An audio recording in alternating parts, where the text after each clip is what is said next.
issue of BRI, and the second is Taiwan. Okay, so we'll see both these things. So the first thing that we'll see is with respect to the Belt and Road Initiative, right? Now in the Belt and Road Initiative, what we have to understand, fine, just a very simple framework for you.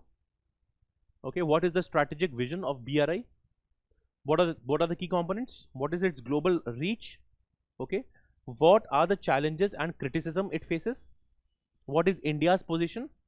And this is very important, what are the global alternatives to BRI? In fact, not just this year, since some time there is a lot of, let's say, discussion on this whole part, that what can be done with respect to BRI.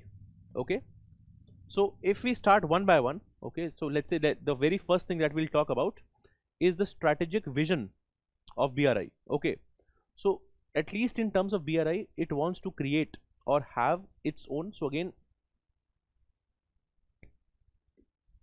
the vision was one, to reinvigorate, let's say, the ancient Silk Route.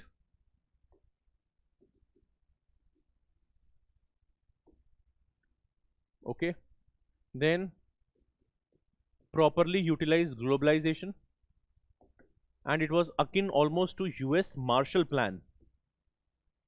Okay, so after the World War II, US had a Marshall Plan wherein a lot of economic incentives, a lot of rebuilding, a lot of infrastructure exercises were done. In the similar manner, again, some of the experts say that this is almost similar to the US Marshall Plan. Okay, it tries to utilize globalization because again, the interconnected countries mean the people, ideas, infrastructure can be connected, and it also aims to invigorate the Silk Route. Okay, so that is one of the main things, right? That this is in that sense the Chinese Marshall Plan. Okay, so that is the one. The second is the key components. Okay, so here there are two things. One is the, of course, one you can also write about OBOR, and the two things it has, right? Road and maritime. And what basically is here is, I can talk about, so the key component here is infrastructure development. So here roads, okay, ports, connectivity, all this is there, and in addition to this, access to finance is also there. Okay, talking of global reach, now this is where, of course, there are a lot of countries. Okay, so I can say around 150 plus participating nations with over 200 plus agreements done. So there is a massive global outreach of the Belt and Road Initiative. That is one. Okay, now what are the challenges that this faces? Okay, so here I can talk about, so one, of course, the term we already know, debt trap diplomacy. Then human resources. So many times what happens, the jobs are not local, the jobs do not go to the local people. Here the Chinese people are employed many times. Then security concerns are there. By security, while the stated objective is infrastructure, sometimes to safeguard that infrastructure they may install some military, but later on the military part will become more dominant. So from a strategic or from a global world order point, this is becoming an issue. Okay, then environmental issues. In many of these projects there are more emissions, not very environmentally friendly also. This is also an issue. Now because it's a project of Chinese government, etc., transparency is also a core concern. Okay, and again some of the countries allege that its stated objective versus its real objective will be very different. Okay, how the data is going to be stored, etc., these are all the issues. India's position, remember CPEC, China Pakistan Economic Corridor, how it violates India's territory and sovereignty is one. Second, India has stated that things were not discussed and India's even viewpoints have not been incorporated.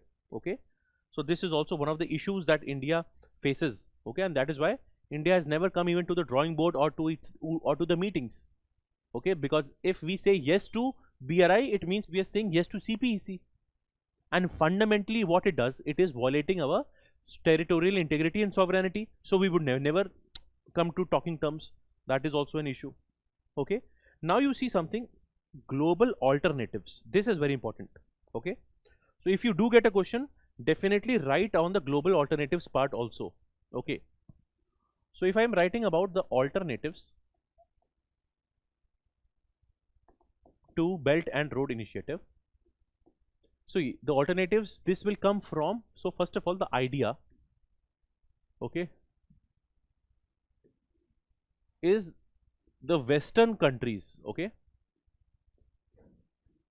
the Western countries will come together and they would want rules based order, okay, the Western countries will want transparency,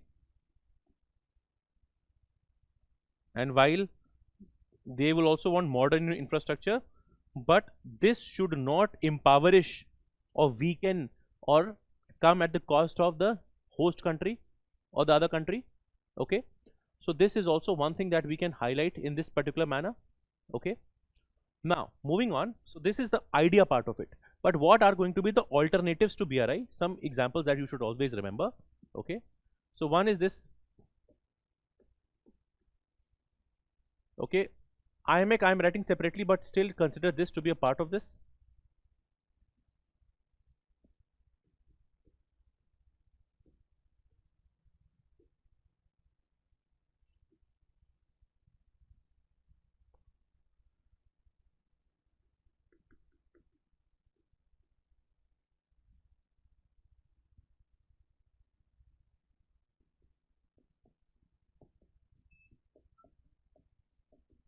Okay, so these are some of the projects that you can know and write about. PGII, Partnership for Growth for Infrastructure and Investment. Now this was by G7. Its initial original name was B3W, Build Back Better World. Okay, launched by G7. Remember the new name, Partnership for Growth for Investment and Infrastructure. This promises to create or have better rules-based, transparent, modern infrastructure, and this is a direct, you can say, counter or an alternative to BRI, Chinese BRI. Then in the recent G20 summit where India was presiding, IMEC was also launched, but IMEC actually happens to be a part within PGII. IMEC is the India, Middle East, Europe Economic Corridor. We will see this again when we talk about West Asia. Keep this in mind. This is also a proposed alternative to BRI. Okay, and this, with this, you also understand that the Western countries are very much alert about the rising Chinese influence in oceans, on land, and it is trying to increase its presence throughout. Okay, so G20, this is a counter. Blue Dot Network, again led by USA.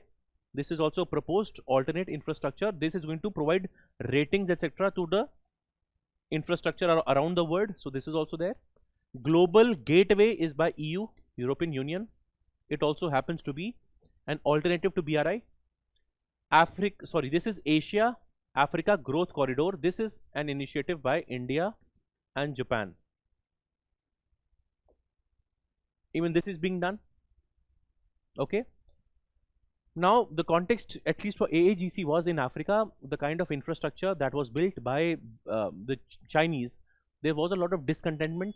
Okay, because again local people were not given jobs, heavily expensive projects, okay, huge debt burden, okay, not very transparent. So again, this is an alternate model which was proposed, and this is also gaining traction. So this is also what you can talk about, right? This is also one. Similar thing also you will see, and we will discuss that in the Indian Ocean, etc. Okay, for example, there is Quad. Okay, so again these things I'll discuss when I go in detail about a topic, Indo-Pacific. Okay, because again the question can also be, what can we do about the increasing presence in the naval part? Okay, so one is that we are collaborating with countries. This is a quadrilateral security dialogue, and India is also increasing its own capabilities. That is also there. Okay, so this I will cover in more detail in the topic of Indo-Pacific, because there are more linkages. I have to talk about Indian Ocean, modernization, other security threats which it faces. but there also we will again have a mention of China, and throughout you will also see again when I discuss India, USA, there also will be a element of China. Okay, right? Now before we go to the Taiwan part, just one more thing I'll just want to add here, because again there are a lot of interconnections if you will see throughout.